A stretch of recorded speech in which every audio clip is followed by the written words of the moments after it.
வணக்கம். இன்னைக்கான வீடியோவில் என்ன இன்ஃபர்மேஷன் பார்க்க போகிறோம்னா, இன்னைக்கு தரிசனத்துக்காக கூடிய நேரம், அது கூடவே ஆனுவல் ஆர்ஜித சேவாவான வசந்த உற்சவம் பற்றி இந்த வீடியோவில் நம்ம பார்க்க போகிறோம். நேற்றைக்கு வியாழக்கிழமை. நேற்றுக்கு எத்தனை பேர் தரிசனம் பார்த்துருக்காங்கன்னு பார்த்தோம்னா 56,952 பேர் பார்த்துருக்காங்க. வெயிட்டிங் கம்பார்ட்மெண்ட் பார்த்தோம்னா 25 கம்பார்ட்மெண்ட்டில் வெயிட் பண்ணியிருக்காங்க. எந்த ஒரு தரிசன டிக்கெட்டுமே இல்லாமல் பெருமாளை தரிசனம் செய்கிறதுக்காக எடுத்துக்கிட்ட நேரம் எவ்வளோன்னு பார்த்தோம்னா அப்ராக்சிமேட்டாக 13 மணி நேரம். இன்றைக்கி வெள்ளிக்கிழமை எஸ்எஸ்டி டோக்கன் பார்த்தோம்னா இன்றைக்கி மாலை வரைக்குமே அவைலபிளாக இருந்தது.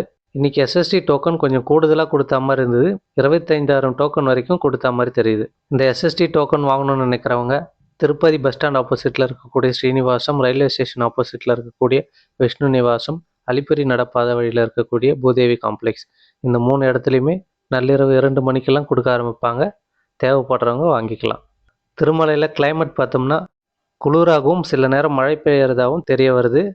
இதனால் குழந்தைகளை கூப்பிட்டு போகிறவங்களும் வயசானவங்க போகிறவங்களும் கொஞ்சம் அதுக்கேற்ற மாதிரி பிளான் பண்ணிட்டு போகலாம். அதுக்கப்புறம் நம்ம என்ன பார்க்க போகிறோம்னு பார்த்தோம்னா வசந்தோற்சவம். இதுவும் ஆர்ஜித சேவா கேட்டகரியில் தான் வரும். இது வருடத்துக்கு ஒரு முறை மட்டுமே நடக்கக்கூடிய சேவா. நேற்று பார்த்த தெப்போற்சவமும் வருடத்துக்கு ஒரு முறை நடக்கக்கூடிய சேவா தான். தெப்போற்சவம் மார்ச் மாதத்தில் நடக்கும். வசந்தோற்சவம் ஏப்ரல் மாதத்தில் நடக்கும். இப்போ நவம்பர் மாதம்தான் ஆகுது.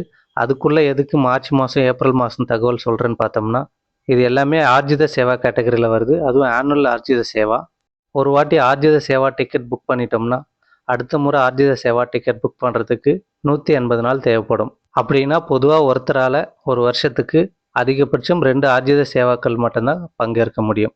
அதனால் இதெல்லாம் வருஷத்துக்கு ஒரு முறை நடக்கிற ஆர்ஜித சேவான்றதுனால டிக்கெட்ஸ் புக் பண்ணும்போது இதெல்லாம் மனசில் வச்சுக்கிட்டு பிளான் பண்ணி புக் பண்ணிக்கலாம். அதுக்காக தான் இவ்வளோ ஏர்லியராக இந்த இன்ஃபர்மேஷன்லாம் கொடுக்கறது. தெப்போற்சவம் டிக்கெட் பார்த்தோம்னா ஒரு நபருக்கு 500 ரூபாய். இந்த வசந்தோற்சவம் டிக்கெட் பார்த்தோம்னா ஒரு நபருக்கு 300 ரூபாய். இந்த 300 ரூபாய் டிக்கெட்டில் நம்ம சேவாலையும் கலந்துக்கலாம். சுபதம் வழி என்ட்ரியாக போய் தரிசனமும் பார்த்துக்கலாம். இந்த வசந்தோற்சவம் எதனால் நடக்குதுன்னு பார்த்தோம்னா வசந்த காலத்தை வரவேற்கிற விதமாக இந்த பூஜை நடக்குது. இந்த வசந்தோற்சவம் எங்கே நடக்கும்னு பார்த்தோம்னா வசந்த மண்டபம் அப்படிங்கிற இடத்துல 3 நாளைக்கு நடக்கும். அது எப்போ நடக்கும்னு பார்த்தோம்னா மத்தியானம் 2 மணிலேருந்து 4 மணி வரைக்கும் நடக்கும். முதல் நாள் அன்னைக்கு உற்சவ மூர்த்தியான மலையப்ப சுவாமியும் ஸ்ரீதேவி பூதேவி தாயார்களோட வசந்த மண்டபத்தில் திருமஞ்சனம் நடைபெறும். 4 மணிக்கு பூஜை முடிஞ்சதுக்கப்புறம் உற்சவ மூர்த்திகள் கோவிலுக்குள்ளே கொண்டு போகப்படுவாங்க. அடுத்தது 2வது நாள் காலையில் ஸ்வர்ண ரதத்தில் 4 மாட வீதி வழியாக பக்தர்களுக்கு வந்து காட்சி கொடுப்பாங்க. அன்னைக்கே மதியானம் 2லேருந்து 4 மணிக்கு வசந்தோற்சவ மண்டபத்தில் அவங்களுக்கு திருமஞ்சனம் நடைபெறும். அதாவது பால், பன்னீர், சந்தனம் இது போன்ற பொருட்களால் அபிஷேகம் நடைபெறும். 3ஆம் நாள் அன்னைக்கு என்ன விசேஷம்னு பார்த்தோம்னா ஸ்ரீதேவி பூதேவி தாயாரோட மலையப்ப சாமியும் சீதாதேவி சமேத ராமர் லக்ஷ்மணனும் நவநிதி கிருஷ்ணரும் இந்த வசந்தோற்சவ மண்டபத்துக்கு கொண்டு வரப்பட்டு அனைவருக்கும் ஒரே நேரத்தில் அபிஷேகம் நடைபெறும். இதுதான் இந்த 3ஆம் நாளோட சிறப்பு. இந்த வசந்தோற்சவம் டிக்கெட் பார்த்தோம்னா இந்த 3 நாளுக்குமே ஓப்பன் பண்ணுவாங்க.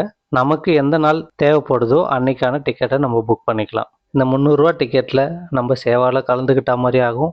அதே சமயம் சுபதம் வழியாக போய் சாமியை சீக்கிரம் தரிசனம் செய்கிற வாய்ப்பும் நம்மளுக்கு இதில் கிடைக்கும். இதனால் இந்த சேவாலெல்லாம் பங்கேற்கணும்னு நினைக்கிறவங்க அதுக்கேற்ற மாதிரி பிளான் பண்ணி டிக்கெட்ஸை புக் பண்ணிக்கோங்க.